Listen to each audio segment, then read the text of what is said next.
India जो world की largest democratic country है, यहाँ पर डेमोक्रेटिक सिस्टम फॉलो किए जाते हैं। मतलब जो नेता होते हैं, जो रिप्रेजेंटेटिव होते हैं, वो आम नागरिक के द्वारा चुने जाते हैं, चाहे वो सेंट्रल लेवल पे हो, स्टेट लेवल पे हो या लोकल लेवल पे हो। लेकिन इस डेमोक्रेटिक सिस्टम में कई साल से कुछ खतरे मंडरा रहे हैं जो कैंसर की तरह इस डेमोक्रेटिक सिस्टम को खाए जा रहे हैं। उनमें से एक है क्रिमिनल्स की पॉलिटिक्स में एंट्री होना, पॉलिटिक्स का क्रिमिनलाइजेशन होना। अगर हम लोग क्रिमिनलाइजेशन ऑफ पॉलिटिक्स की बात करें तो ये आजादी के बाद से ही शुरू हो जाता है। आजादी के बाद जब हमारा देश डेमोक्रेसी के लिए स्ट्रगल कर रहा था तो कई सारी नई पॉलिटिकल पार्टी बनी थी। ये political party desperately power gain करना चाहती थी, जिसके कारण इन पॉलिटिकल पार्टी और जो हमारे राउडीज थे, उस टाइम के क्रिमिनल्स थे, उनके बीच में नेक्सस बना। शुरू में तो ये राउडीज और क्रिमिनल्स अपने मसल पावर और मनी पावर से इन पॉलिटिकल पार्टी का सपोर्ट करते थे, लेकिन साल दर साल ये चेंज होते गया और ये जो क्रिमिनल्स और राउडी थे, इनका पॉलिटिक्स में डायरेक्ट एंट्री होने लगा।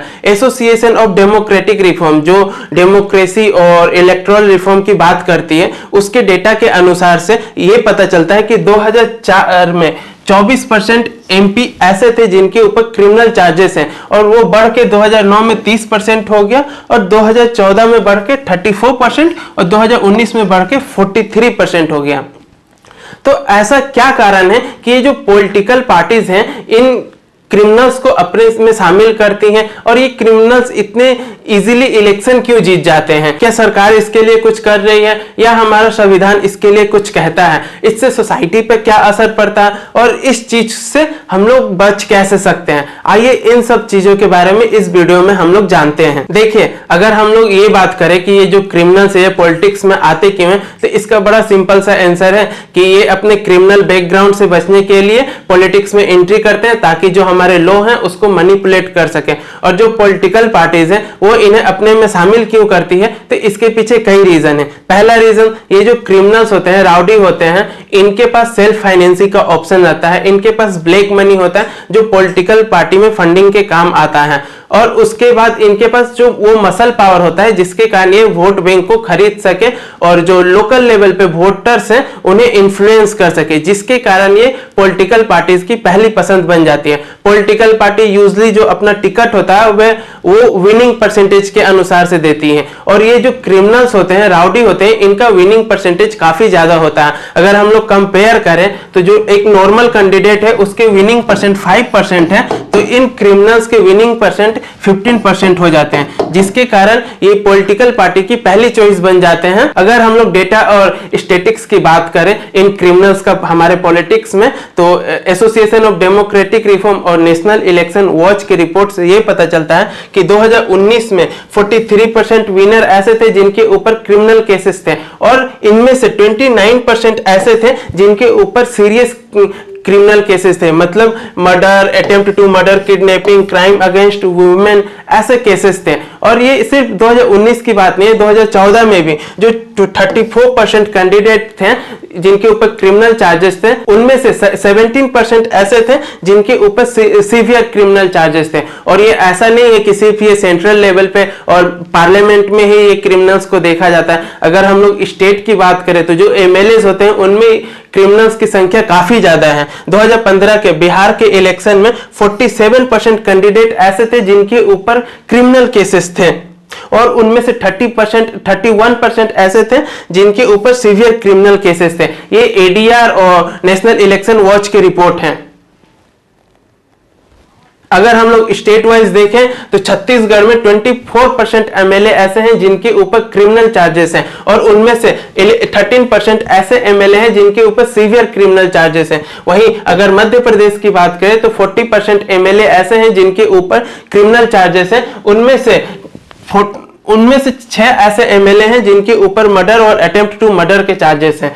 23% राजस्थान में ऐसे एमएलए हैं जिनके ऊपर क्रिमिनल चार्जेस हैं। इसके बाद भी और भी काफी सारे स्टेट, जैसे तेलंगाना में सबसे ज्यादा 61%, और इससे भी ज्यादा आपके जो क्रिमिनल चार्जेस हैं वो केरला के एमएलए पे हैं। लगभग 70% वहां के एमएलए ऐसे हैं जिनके ऊपर क्रिमिनल चार्जेस हैं। उसके बाद मिजोरम में हम लोगों को सबसे कम क्रिमिनल्स देखने को मिलते हैं जो एमएलए हैं। तो ये ऐसा नहीं है कि ये कोई पर्टिकुलर रीजन और पर्टिकुलर स्टेट और पर्टिकुलर पार्टी के हैं, ये all over India nation wide problem ये देखने को मिलता है। जो क्रिमिनल्स है वो पॉलिटिक्स में एंट्री किए हैं, चाहे वो स्टेट हो या एमपी हो, इन क्रिमिनल्स को पॉलिटिक्स में देखा ही जाता है। और अगर हम लोग ये बात करें कि ये इतनी इजीली इलेक्शन क्यों जीत जाते हैं, तो ये सिंपल सा आंसर है, क्योंकि इनके पास मसल पावर और मनी पावर होते हैं। जो वोट बैंक को इजीली मैनिपुलेट करते हैं उन्हें खरीद सकते हैं, और लोकल लेवल पे जो इनके गुंडे काम करते हैं लोगों के अंदर डर बना के रखते हैं कि इन्हें वोट करना है। और जो आम नागरिक होती है हमारे समाज में, ऐसे भी लोग हैं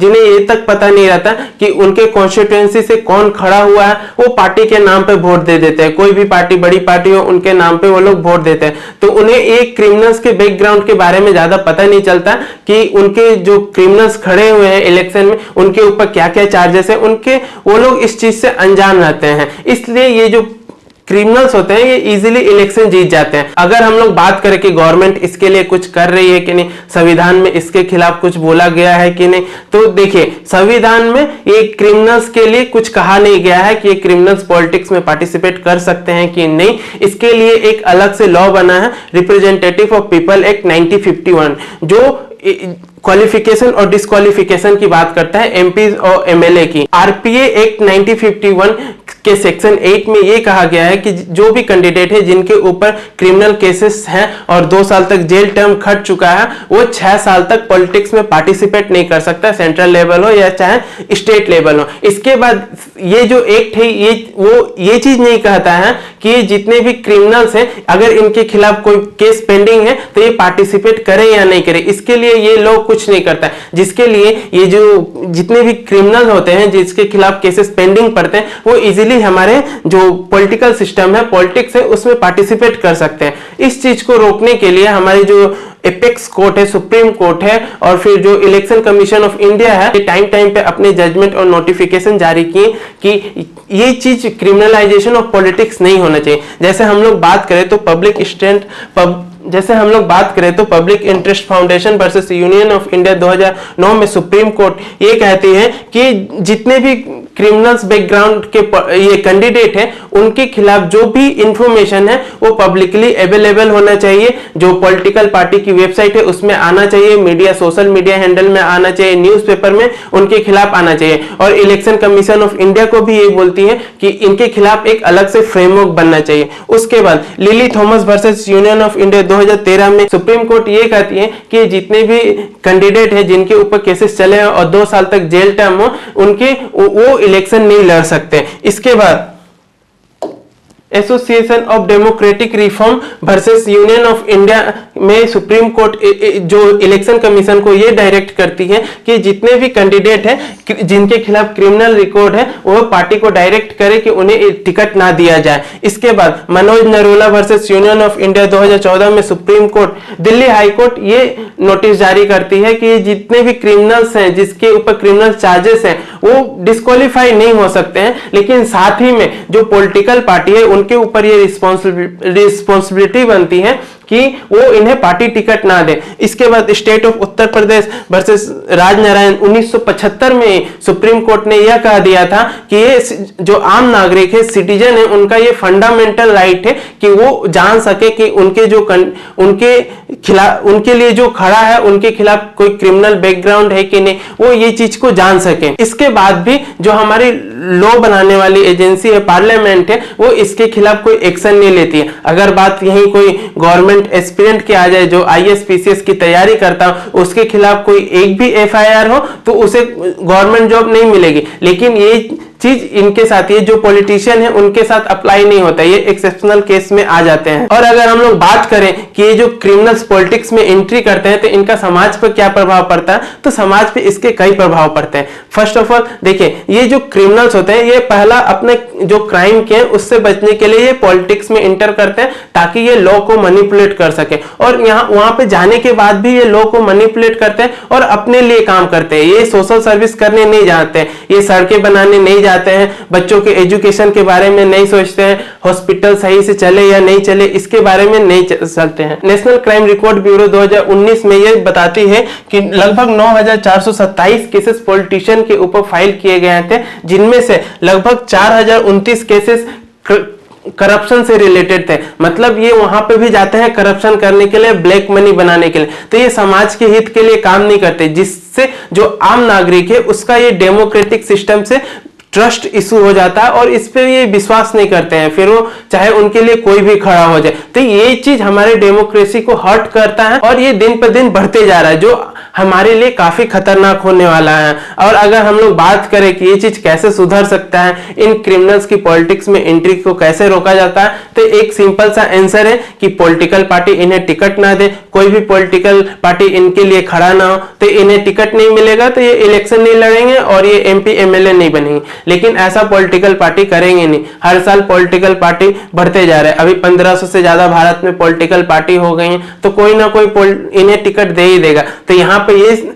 उपाय आता है कि एक स्ट्रिक्ट लॉ बनाया जाए जो इनके बिहाफ में हो, इन्हें पार्टी टिकट ना मिले। इसके लिए इलेक्शन कमीशन ऑफ इंडिया को और स्ट्रांग बनाना पड़ेगा, उन्हें और पावर देनी पड़ेगी कि ये पॉलिटिकल पार्टी को रोक सके कि ऐसे क्रिमिनल्स को टिकट ना दे। इसके बाद ऐसा नहीं है कि जितने भी एमपी एमएलए हैं इनके ऊपर जो भी क्रिमिनल चार्जेस है वो सारे सही हैं, कई सारे जो चार्जेस होते हैं वो गलत भी होते हैं। तो इनके लिए एक अलग से स्पीड ट्रैक कोर्ट बनाना चाहिए जो इनके केसेस को अलग से देखे और इन्हें एक सही फैसला सुनाए कि कौन क्रिमिनल है, कौन नहीं है, कौन इलेक्शन में पार्टिसिपेट कर सकता है, कौन नहीं पार्टिसिपेट कर सकता है। इस तरह करके हमारी जो पॉलिटिक्स है उसे क्लीन कर सकते हैं, क्रिमिनल्स को दूर रख सकते हैं हमारे पॉलिटिकल सिस्टम से। तो इस वीडियो में इतना ही, होप आप लोगों को अच्छा लगा हो। मिलते हैं अगले वीडियो में।